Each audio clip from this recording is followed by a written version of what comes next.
জনবহুল বাংলাদেশ দ্রুতই মধ্যম আয়ের দেশ হিসেবে পরিচিতি পেতে যাচ্ছে। এখানে কৃষি, শিক্ষাসহ নানা অগ্রগতির সাথে সাথে উন্নয়ন ঘটেছে স্বাস্থ্যসেবায়ও। কমেছে মাতৃ ও শিশু মৃত্যুর হার। স্বাস্থ্যসেবা খাতকে আরও উন্নত ও মানুষের দোরগোড়ায় পৌঁছে দেবার জন্য বাংলাদেশ সরকার ১৯৯৮ থেকে ২০০১ সালের মধ্যে ১৩,৫১০টি কমিউনিটি ক্লিনিক স্থাপনের লক্ষ্যে কাজ শুরু করে, যেখানে প্রতিটি কমিউনিটি ক্লিনিকে প্রায় ৬,০০০ মানুষ স্বাস্থ্যসেবা নেওয়ার সুযোগ পাচ্ছে।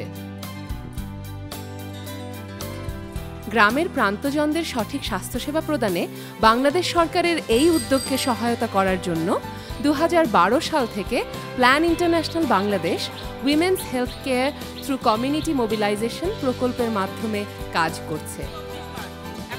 এই প্রকল্পের আওতায় স্থানীয় বেসরকারি প্রতিষ্ঠান ল্যাম্বের সহায়তায় দিনাজপুর জেলার ১২টি উপজেলাতে ২৭৫টি কমিউনিটি ক্লিনিকে স্বাস্থ্যসেবার মান উন্নয়ন ও কমিউনিটি গ্রুপগুলোর সক্ষমতা বৃদ্ধির কাজ অব্যাহত রয়েছে।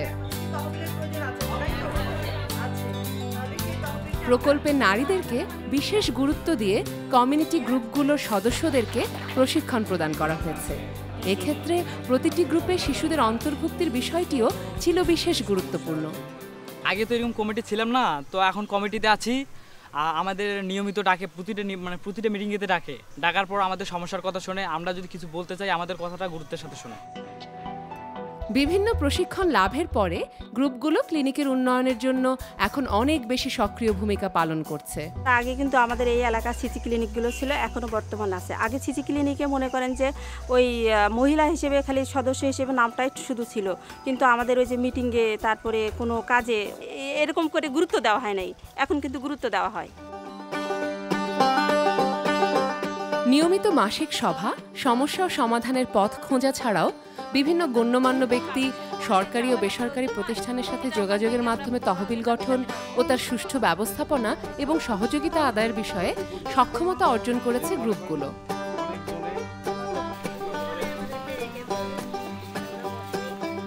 অধিকাংশ ক্ষেত্রে এর নেতৃত্ব দিচ্ছেন নারীরা।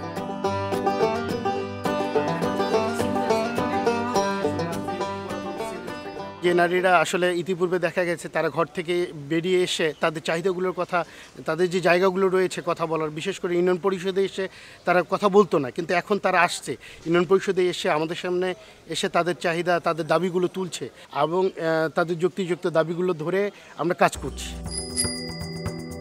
নূর বানু স্থানীয় সরকার প্রশাসনের প্রতিনিধি, পাশাপাশি গোলাম রহমান শাহ কমিউনিটি ক্লিনিক গ্রুপের একজন সদস্য।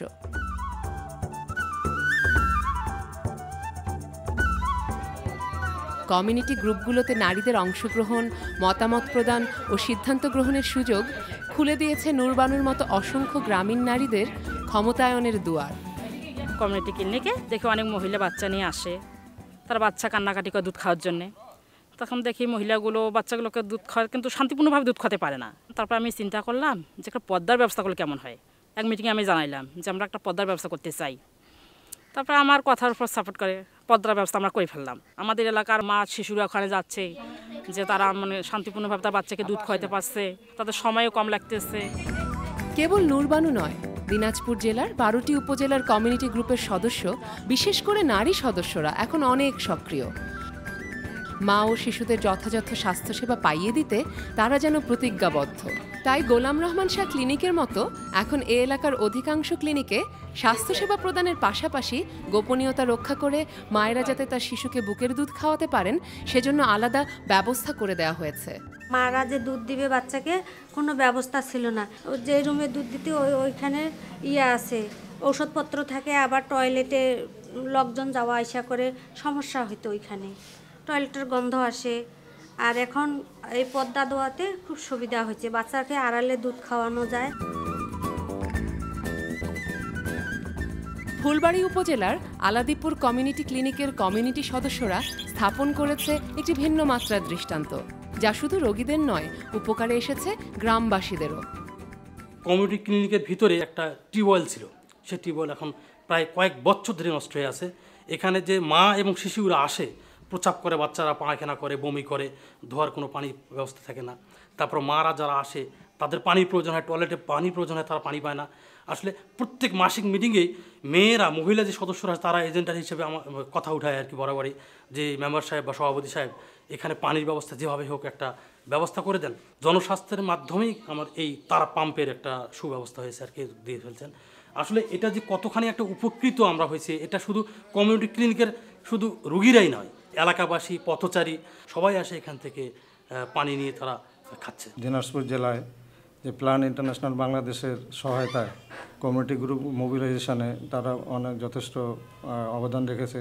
এর ফলে কমিউনিটি ক্লিনিকে মা এবং শিশুদের আগমন বেড়েছে এবং তারা সেখান থেকে স্বাস্থ্যসেবা নেওয়ার জন্য মানে আগ্রহী হয়েছে। এই কমিউনিটি ক্লিনিকে আসার ফলে সেখানে তারা স্বাস্থ্য শিক্ষা সহ যে শিশুর পুষ্টি সম্পর্কেও কিন্তু তারা একটা ধারণা পাচ্ছে। তার ফলে মানে শিশু অপুষ্টিতে ভুগছে না, তার ফলে পরবর্তীতে যে অপুষ্টির কারণে যে শিশু মারা যাচ্ছে সেটাও আমরা কিন্তু প্রতিরোধ করতে পারছি। এই প্রকল্পের মাধ্যমে সবচেয়ে বড় পরিবর্তন এসেছে নারীদের জীবনে। যারা একসময় কেবল ঘরের ভেতরের জীবনে অভ্যস্ত ছিলেন, তারা এখন সুযোগ পাচ্ছেন চার দেয়ালের বাইরে এসে অসহায় মানুষের পাশে দাঁড়ানোর। আহেদা বেগম তেমনি এক নারী। কিছুদিন আগে আমরা 1 টাকা 2 টাকা করে নিতাম যে আমাদের মানে তহবিলটা বাড়ানোর জন্য। তারপর রুগীরা বলে যে না ওইখানে গেলে টাকা চায়, টাকা ছাড়া ওরা ওষুধ দেয় না। তখন দেখতেছি না রুগীর সংখ্যা কমে যাচ্ছে, তখন আমরা বাদ দিয়ে দিলাম যে না এটা করা যাবে না। বললাম যে ঠিক আছে, আমরা কমিটি আছে, আমরা কমিটিরা প্রতি মাসে আমরা 10 টাকা করে দিই। পাশাপাশি মনে করেন যে মৌসুমি কালেকশন করতেছি, তারপরে আবার এই যে কি এর নাম বিয়ে বাড়ির কালেকশন করতেছি, চাঁদা কালেকশন, আবার কোরবানিদের সময় যে গরু টরু বিক্রি করি তার চামড়া বেচা কালেকশন, ফেতরা কালেকশন, এগুলো নিয়ে আমরা মানে তহবিল বাড়াচ্ছি। তারপরে একটা মিটিংয়ের সিদ্ধান্ত হইলো যে আজকে আমরা বাজার কালেকশন করব। ওইখান থেকে মিটিং শেষ করে দিয়ে আমি একটা রওনা হইলাম। আমার কমিটির লোকজনও কিছু চলে আসলো, তারা 2 টাকা পারুক, 5 টাকা পারুক, 10 টাকা পারুক, 100 পারুক, তারা তৎক্ষণিক ওইভাবেই আমাদেরকে মানে চাঁদা দিয়ে যাচ্ছে। এই কালেকশনটা করার উদ্দেশ্য হইল যে সব কিছু আমাদের সরকারের কাছে হাত থাকতেও হবে না, পাশাপাশি আমাদের এলাকার লোকজন যারা অবহেলিত, অতি দরিদ্র, তাদেরকে কিছু হলেও আমরা সহযোগিতা করতে পারবো। এইখান থেকে মনে করেন যে কিছুদিন আগে আমরা ওই চাঁদা কালেকশন করার পরে আমাদের এক ভ্যানওয়ালা খুব অসুস্থ হয়ে পড়েছিল, তাকে তখন আমরা ওইখান থেকে টাকা দিয়েছি। যদিও টাকাটা অল্প, কিন্তু তার ওই সময় খুব দরকার ছিল এবং ওষুধপাতি নিছে, সে খুব ভালো ইয়াতে আমাদেরকে বলছে যে না খুব উপকার হয়েছে। গ্রামের দরিদ্র মানুষদের অনেকের পক্ষেই শহরে গিয়ে চিকিৎসা করানো সম্ভব ছিল না। রোগ শোকের সাথে বাস করা এই সকল মানুষেরা এখন পেয়েছে মুক্তি। এখানে 3 গ্রামের জন্য এই কমিউনিটি ক্লিনিক, নবজাতক থেকে শুরু করে কিশোর কিশোরী এবং বৃদ্ধ বয়সের যারা থাকে মোটামুটি সবাই আসে। তার পাশাপাশি পুরো ইউনিয়নের জন্য আমাদের এখানে সেফ ডেলিভারি ইউনিট, আমাদের যে কমিউনিটি গ্রুপ আছে তারা এক্সটেনশন করছে। তো এখানে দেখা যায় যে প্রতিদিনেই অ্যান্টিনেটাল মারা আসে এএনসি করানোর জন্য, দেখা যায় যে 15 থেকে 20 জন।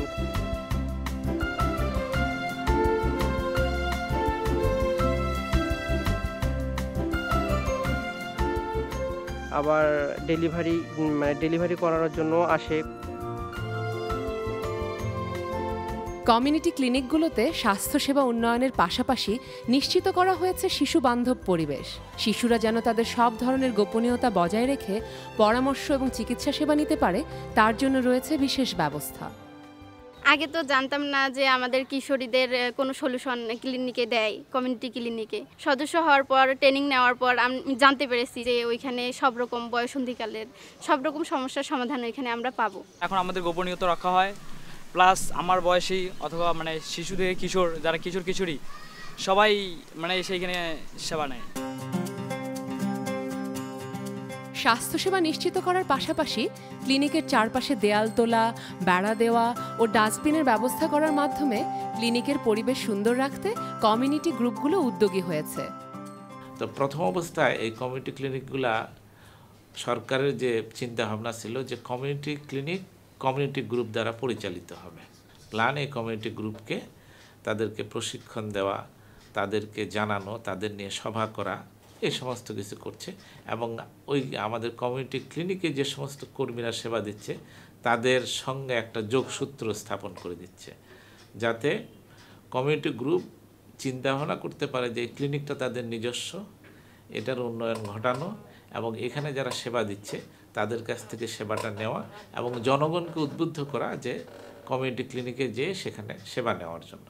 তো এই বিষয়গুলো কিন্তু কমিউনিটি গ্রুপের একটা বিরাট দায়িত্ব। এই গ্রুপটাকে কিন্তু সক্রিয় করতেছে প্ল্যান। শারীরিক সুস্থতা প্রতিটি মানুষের কাম্য, স্বাস্থ্যসেবা পাওয়া প্রতিটি নাগরিকের অধিকার। এই প্রকল্পের মাধ্যমে গ্রামের মানুষদের স্বাস্থ্যসেবা যেমন নিশ্চিত হয়েছে, তেমনি প্রতিষ্ঠিত হয়েছে নারীর ক্ষমতায়ন। কমিউনিটি ক্লিনিকে আমরা এখন ভালো সেবা পাই। আমাদের কথা এখন সবাই মন দিয়ে শোনে। ক্লিনিক কমিটিতে এখন আমাদের মূল্যায়ন দেয়। আগের থেকে এখন আমাদের এলাকার সবার স্বাস্থ্য ভালো।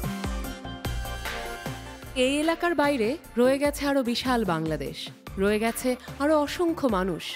সেই সকল অসহায় মানুষদের স্বাস্থ্যসেবা নিশ্চিত করতে সরকারের পাশাপাশি এগিয়ে আসতে হবে সবাইকে।